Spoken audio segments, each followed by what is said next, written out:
15 กุมภาพันธ์ช่วงเช้า 9 นาฬิกาเป็นวันถวายตาลจ้อตาลตุง 22 กุมภาพันธ์ช่วง 19 นาฬิกาพิธีเจริญพุทธมนต์เทศนาธรรมสมโภช 23 กุมภาพันธ์ 9 นาฬิกา 9 นาทีโอกาสเวียนตาลถวายสิ่งก่อสร้างถวายเครื่องทยทานแด่พระสงฆ์ 24 กุมภาพันธ์เป็นวันตกแต่งดาเครื่องทยทานวันหอมตาลวันเสาร์และวันอาทิตย์ที่ 25 และ 26 กุมภาพันธ์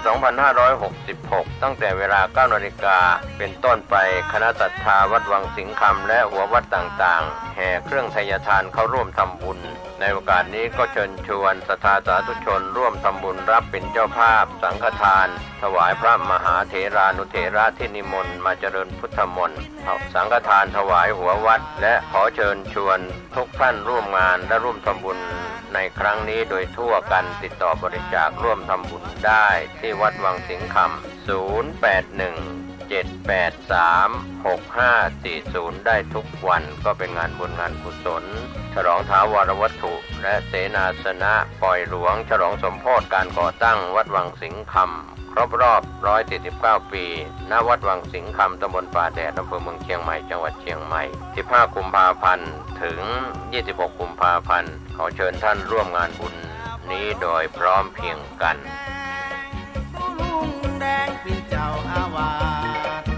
สร้างโบสถ์สร้างวิหารศาลาบาทนิมนต์หัววัดโฮมทำบุญประจำปีรำวงนำนา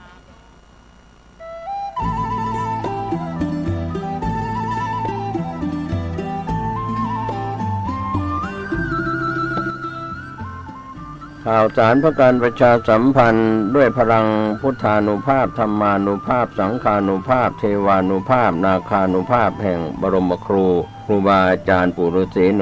108เจ้าภาพสร้างหล่อปั้นพระพุทธรูปพระเจ้าทันใจ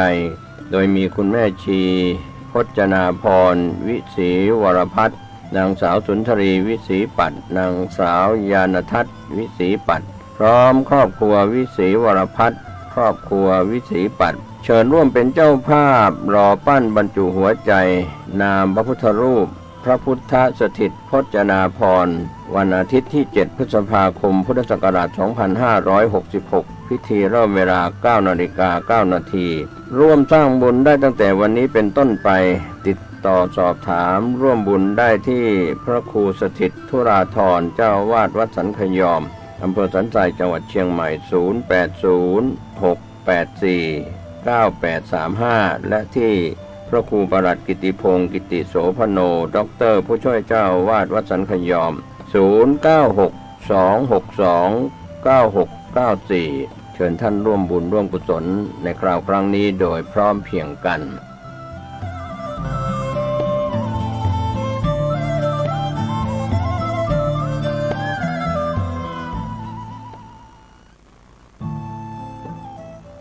ท่านกำลังติดตามรับฟังสถานีวิทยุกระจายเสียงพระพุทธศาสนาแห่งชาติและสังคม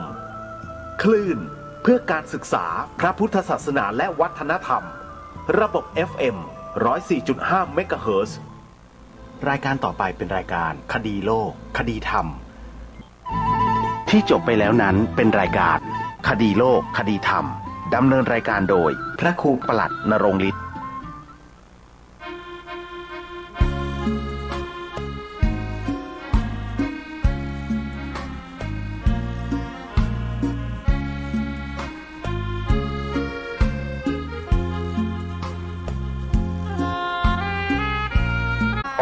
23 กุมภาพันธ์ 9 นาฬิกา 9 นาทีโอกาสเวียนตาลถวายสิ่งก่อสร้างถวายเครื่องทยทานแด่พระสงฆ์ 24 กุมภาพันธ์เป็นวันตกแต่งดาเครื่องทยทานวันหอมตาลวันเสาร์และวันอาทิตย์ที่ 25 และ 26 กุมภาพันธ์ 2566 ตั้งแต่เวลา 9 นาฬิกาเป็นต้นไปคณะศรัทธาวัดวังสิงห์คำและหัววัดต่างๆแห่เครื่องทยทานเข้าร่วมทำบุญในโอกาสนี้ก็เชิญชวนศรัทธาสาธุชนร่วมทำบุญรับเป็นเจ้าภาพสังฆทานถวายพระมหาเถรานุเถระที่นิมนต์มาเจริญพุทธมนต์สังฆทานถวายหัววัดและขอเชิญชวนทุกท่านร่วมงานและร่วมทำบุญในครั้งนี้โดยทั่วกันติดต่อบริจาคร่วมทำบุญได้ที่วัดวังสิงห์คำ 081 ได้ทุกวันก็เป็นงานบุญงานกุศลฉลองท้าวรวัตถุและเสนาสนะปล่อยหลวงฉลองสมโภชการก่อตั้งวัดวังสิงห์คำครบรอบ149 ปีณวัดวังสิงห์คำตำบลป่าแดดอำเภอเมืองเชียงใหม่จังหวัดเชียงใหม่15 กุมภาพันธ์ถึง26 กุมภาพันธ์ขอเชิญท่านร่วมงานบุญนี้โดยพร้อมเพรียงกันลุงแดงเป็นเจ้าอาวาสสร้างโบสถ์สร้างวิหารศาลาบาทนิมนต์วัดโฮมทำบุญประจำปีรำวงนำนา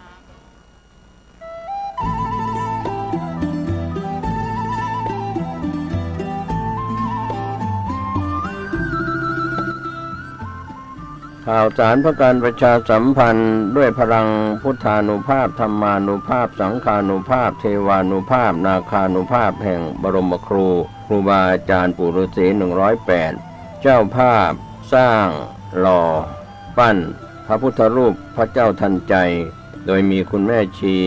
พจนาพรวิศรีวรพัฒน์นางสาวสุนทรีวิศรีปัตย์นางสาวยานทัศน์วิศรีปัตย์พร้อมครอบครัววิศรีวรพัฒน์ครอบครัววิศรีปัตย์เชิญร่วมเป็นเจ้าภาพหล่อปั้นบรรจุหัวใจนามพระพุทธรูปพระพุทธสถิตพจนาพรณ์วันอาทิตย์ที่7 พฤษภาคมพุทธศักราช2566พิธีเริ่มเวลา 9:09 น.เชิญท่านร่วมบุญร่วมกุศลในคราวครั้งนี้โดยพร้อมเพรียงกัน